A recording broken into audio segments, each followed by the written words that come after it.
In a wildland fire, your home is fuel. Let's talk about wildfire risk reduction. My name is Bruce Balderston. I'm the CEO of Arson Track LLC. I was a senior fire investigator with the Washington State Department of Natural Resources.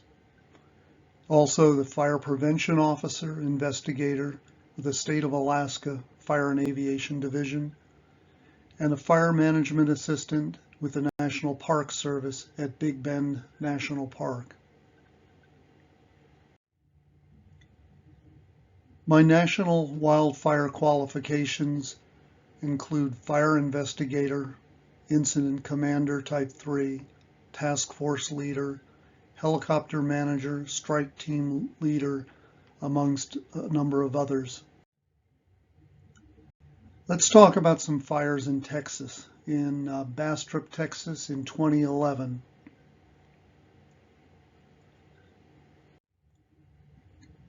The initial Bastrop factors: the ignition was related to high winds causing trees to fall on power lines in 3 separate locations.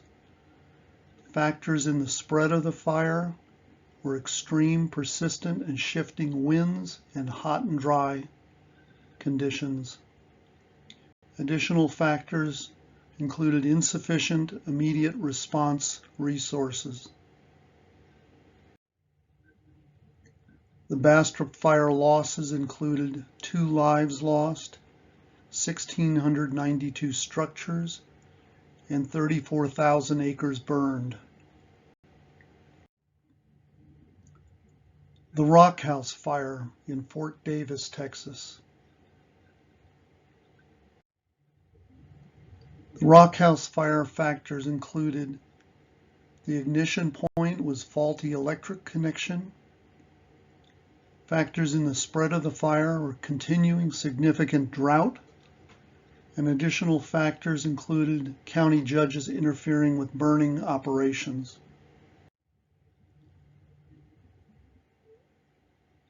Acres burned: the largest fire in Texas history, 314,444 acres. There were no human deaths, but significant loss of livestock.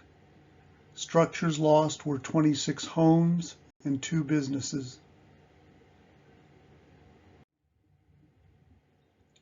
I'm often asked, does wildfire activity go out at night? Sometimes, depending on situations and conditions, fire may slow at night, but it does not go out. Let's talk about an unusual fire called the Sleepy Hollow Fire. This was not in Texas. It was in Washington State in 2015. It was the highest dollar loss fire in Washington State history. The ignition was arson. Factors in the spread: slope and wind. Additional factors: extremely dry fuels. This is one of the giant fruit warehouses that burned. In addition to homes, 2 significantly large fruit packing, storage warehouses were destroyed, as well as a large recycling plant.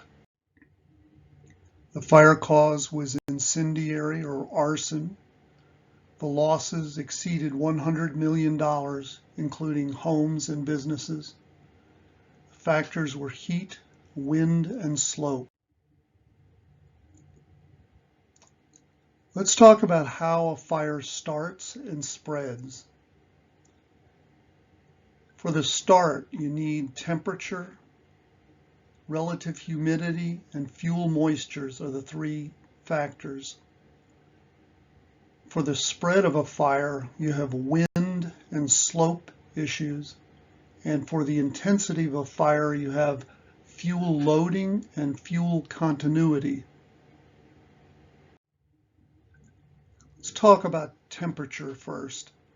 The temperature of ignition, that is, How much heat do you need to start a fire? If you have a source that's 300 degrees Fahrenheit, contact for 10 minutes or more can ignite fuels. At 400 degrees, 3 minutes or more is required, and at 500 degrees Fahrenheit, just a few seconds will ignite fuels. So let's talk about things that ignite fuels. Cigarettes, temperature is almost 1300 degrees Fahrenheit. A campfire ember ranges from 900 to 2000 degrees Fahrenheit. A lighter is 3500 degrees Fahrenheit. A muffler is 300 to 500 degrees Fahrenheit, while a catalytic converter is 1000 to 2000 degrees Fahrenheit. Car exhausts can range 400 to 500 degrees Fahrenheit, and hay with spontaneous combustion can be 212 plus degrees Fahrenheit. The next issue is relative humidity, referred to as RH. How much moisture is in the air? This has a bearing on the ignition of fuels. RH has a direct relation to fine fuels referred to as 1 hour fuels. The fire's spread, fuel's ability to burn 1 hour fuels, 10-hour fuels, and 100-hour fuels. So let's look at this. A plant typically ranges from 150 to 300% of its weight in moisture. This is a natural growing cycle. If that same fuel drops to 100% to 120% of its weight, it will resist spread of a fire but will burn. If we drop to 50% of that fuel's moisture, between 50 and 80%, the fuels contribute to the spread and contributes to fire intensity.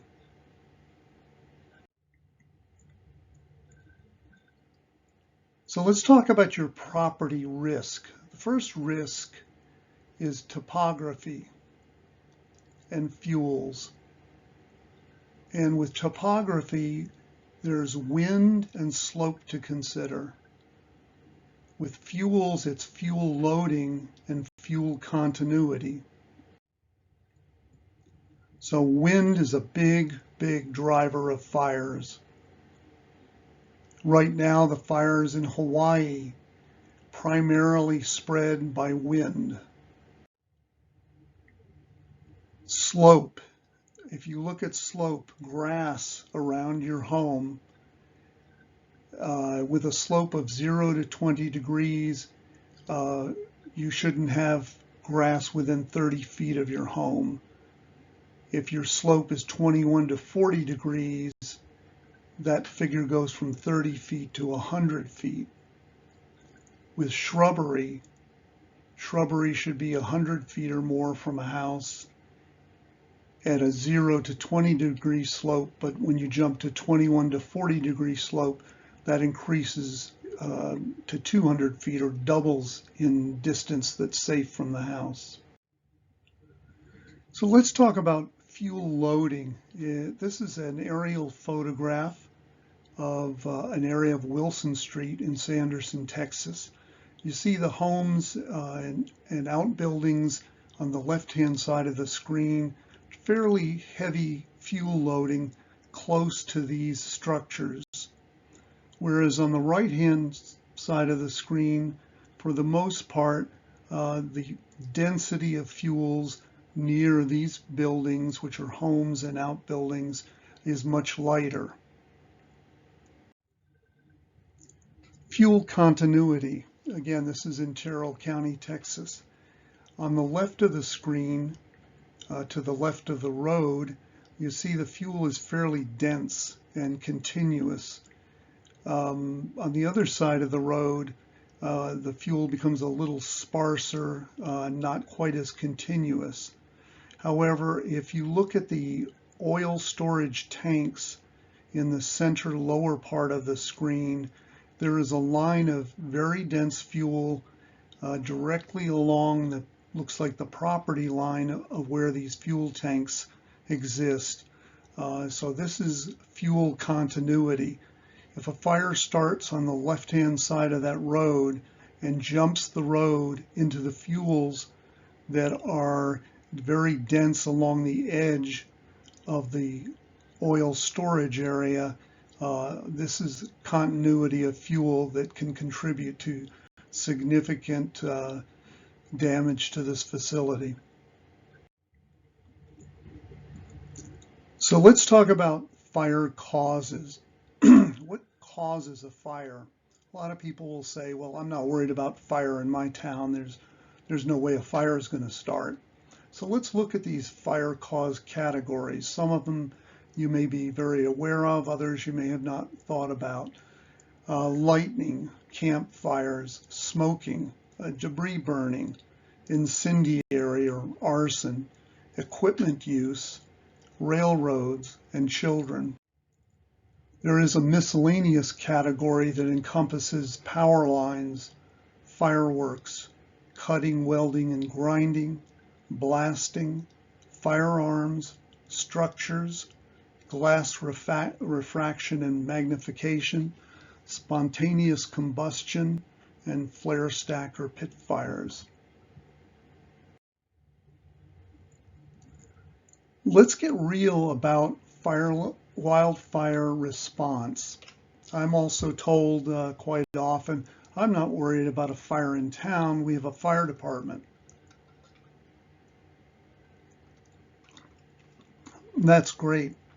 And when I teach courses on fire response, I often ask people, wherever you live, how many fire engines does your town or your county have?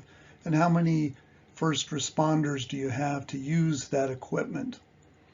So equipment consists of fire engines, helicopters, seats, which are single engine air tankers, and then heavy air tankers. You have personnel that consists of local, state, interagency, and military firefighters.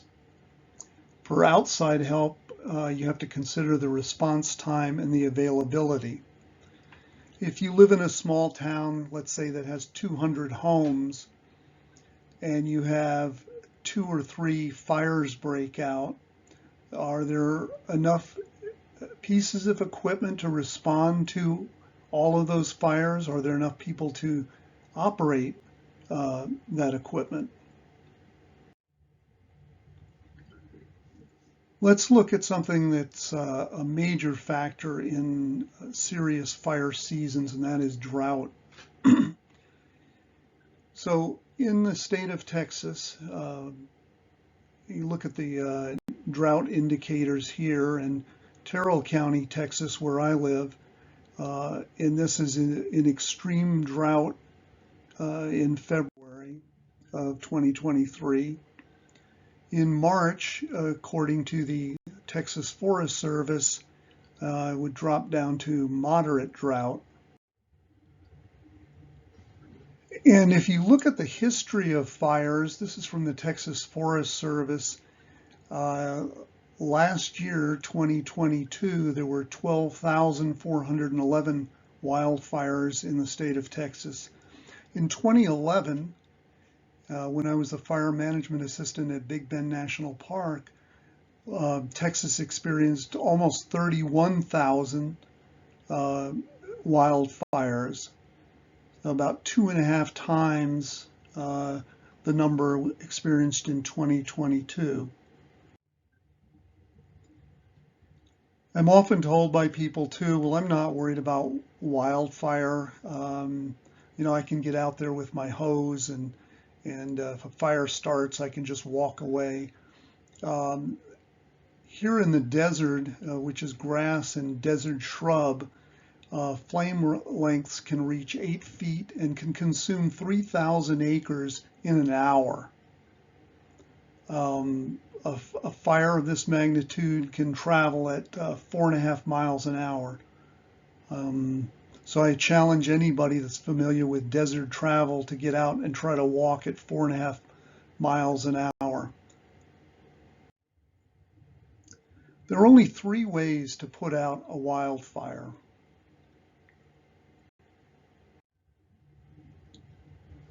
If you remove one, you can eliminate the fire. Now, first we start with fuel. If you can remove fuel from the fire's path, you can stop the fire. If you can drop the temperature of the fire, you can slow the fire down and eventually put it out. If you can reduce and remove the fire's oxygen, you can slow the fire down and eventually put the fire out. There's a misconception with retardant. Everyone's seen photographs of planes dropping red material onto fires. This is a fire retardant. It does not put the fire out. What it does is smothers the fire, reduces its oxygen. But to be effective to put the fire out, you then need to follow up rapidly with boots on the ground to extinguish the fire. But the retardant will reduce significantly the fire's oxygen and its ability to continue and grow. So there is a program called FireWise, and that's removing your home as fuel.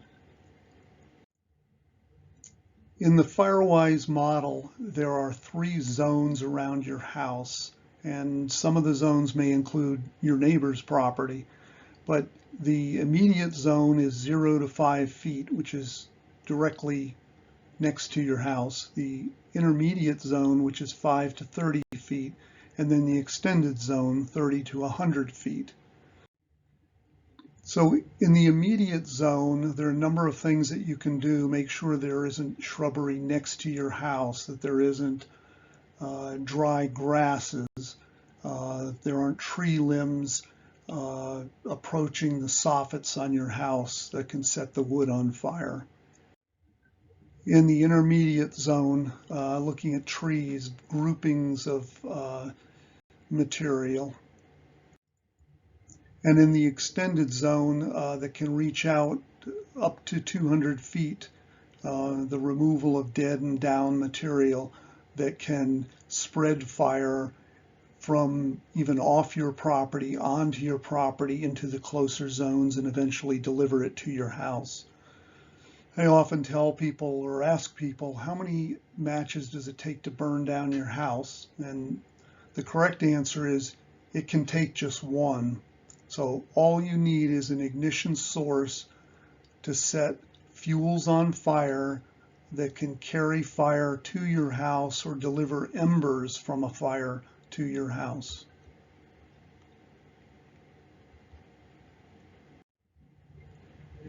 There is a home ignition zone checklist: cleaning roofs, gutters, replacing screens, not allowing embers to blow into or under your house. So if you'd like a FireWise assessment for your property, you can schedule one, an on-site FireWise inspection. If you'd like to do that, you can contact me. My name again is Bruce Balderston. My email is contact@arsontrack.com. You can text or call me at 509-607-4575. And if you just have a question about FireWise or fire, if you have comments or concerns, you can contact me at any of the methods listed above. Thank you. Be safe.